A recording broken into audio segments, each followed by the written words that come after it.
This main event between Jon Jones and Ciryl Gane. Daniel, I assume you can't because you're calling the fight. Let me tell you something, man. It is so good to be able to say that I work and call the fight so I can't pick, so nobody ever gets mad at me anymore. So I keep the fighters off my back, so I will let these guys answer who they think is gonna win. I'm gonna go with the big wrestler, Jon Jones. I think I hopefully he sticks to the plan, takes this guy down and ground and pounds him. That's what I call. Curtis, what do you think? I agree. I think Jon's the better grappler. I think if he sticks to the game plan, I think if he uses his wrestling, I think he wins this easily. But if he goes out there and he wants to strike with Gane, it gives him an opportunity to get knocked out. So it just depends on which game plan he wants to use. If he's smart, he'll use the wrestling. Any thoughts on who wins the main event? I don't care who wins, I want winner. Yeah. And just to follow up on that, Stipe, I believe you did an interview with Daniel there where you said you were told you would be fighting the winner. Is that accurate? And when would be the perfect timeline for you? It means he watches the YouTube channel. He's watching the YouTube. Thank you for promoting it. We Watch CC's channel. Just throw it out there. And yeah, I was told that, so we'll see. Hopefully, nothing's permanent until it's written on contract and signatures, but we'll see. And Curtis Blaydes, what do you think that means for you? I know you have a fight coming up with Sergey Pavlovich, but what do you think win does for you in terms of the timeline with Stipe being next? I'm gonna be honest, I get it. The business, the next title shot is 95% going to Stipe. I understand. I beat Sergey. It'll probably give me Gane, because I think he's gonna lose. So I'll have to beat Gane, and then I think after that, I'll get a title shot. So. And just last one for me for Frank Mir. Your daughter, Bella, signed the first NIL deal with the UFC. Just wanted to ask what her future in mixed martial arts looks like. She'll be up here, former champion, telling stories. I don't see Bella right now, and that's why I push her.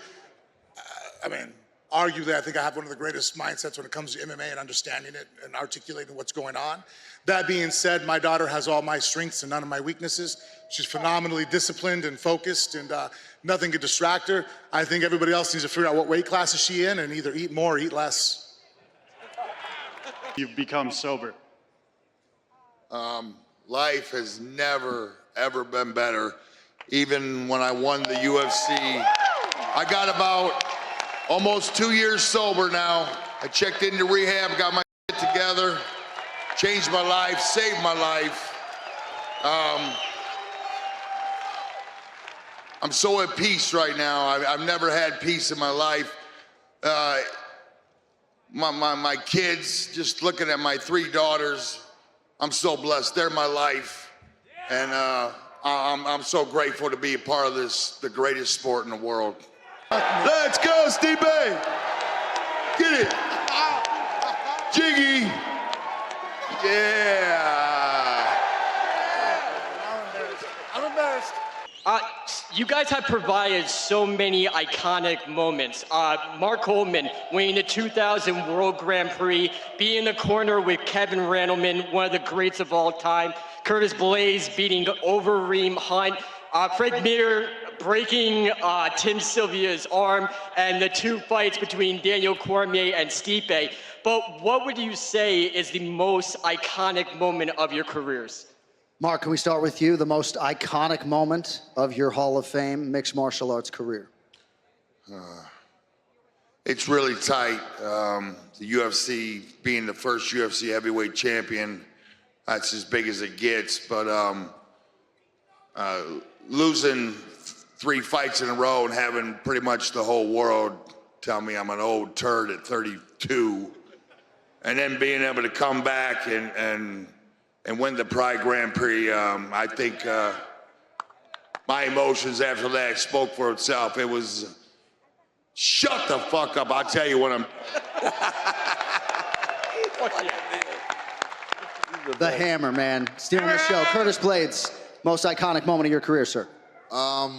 I haven't had that long of a career compared to these guys, but I think my favorite win would have to be the Alistair win. That was in Chicago, and that was like my breakthrough fight. That was the fight where I realized like I can hang with the best of the best, because at that time he was my first top 5 opponent, and to get the finish the way I did in Chicago, yeah, that's my favorite one. Frank Mir.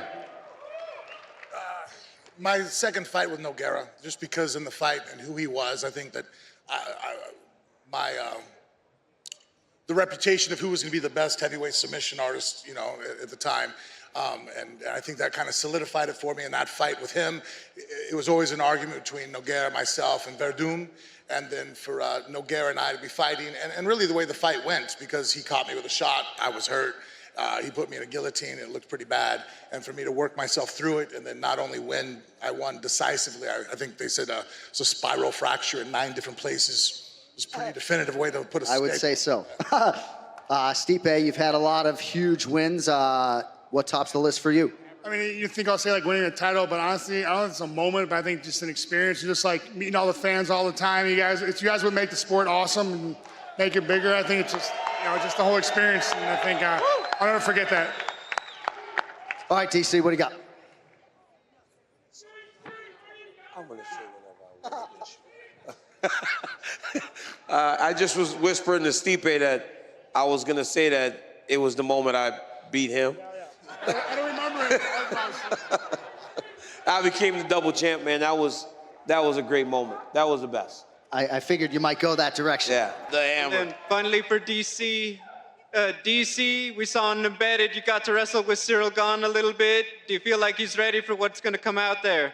I think he'll be better prepared to defend takedowns than we expect, just because when he got taken down by Francis, it was Francis kind of out-muscled him. I don't know if he'll get out-muscled by Jones on Saturday. And also Cyril Gane got a takedown, so I think he'll be okay. I don't know if he'll get taken down as easy as these guys expect, but that's why they fight the fight, right? I know you're jumping in at a title shot and really want to get that opportunity. But would you consider, if the UFC offered Tom Aspinall again, would you consider fighting him? If that's what gives me the title shot, I know I'm gonna need another one after this fight. That's what I know. So whoever it is, Aspinall, Gane, Tuivasa, I know I'm gonna need another one. So yeah, I'd take Aspinall again. Yeah. Season, really funny. You guys are going back and forth. Would you ever consider doing another tough season? No, not at all. Hey, you remember when I beat Stipe in hockey? Bro. That was some shit, bro. Let me talk about that. You let me beat you in hockey, and dog. you're like going in front of How you let me beat you in hockey? That was bullshit. That was some bullshit. I want to talk about it. So I'm not going to do it again. That shit right there. Doug, this They dude picked let me me to beat him in fail. hockey. Like, what? Fought Jon Jones and worked a little bit with Cyril Gane. What are the biggest differences between the two, and where do you think each excels against each other? I haven't really worked with Cyril Gane. Like, that video the other day when I grabbed his leg was the extent to which we've worked together. I think Cyril's advantages are going to be in the footwork and the ability to match Jon physically, right? He's as big as anyone Jones has ever fought. And for Jones, it's honestly the mind, the fight IQ, you know? I like Cyril Gane as a person. He's one of my buddies.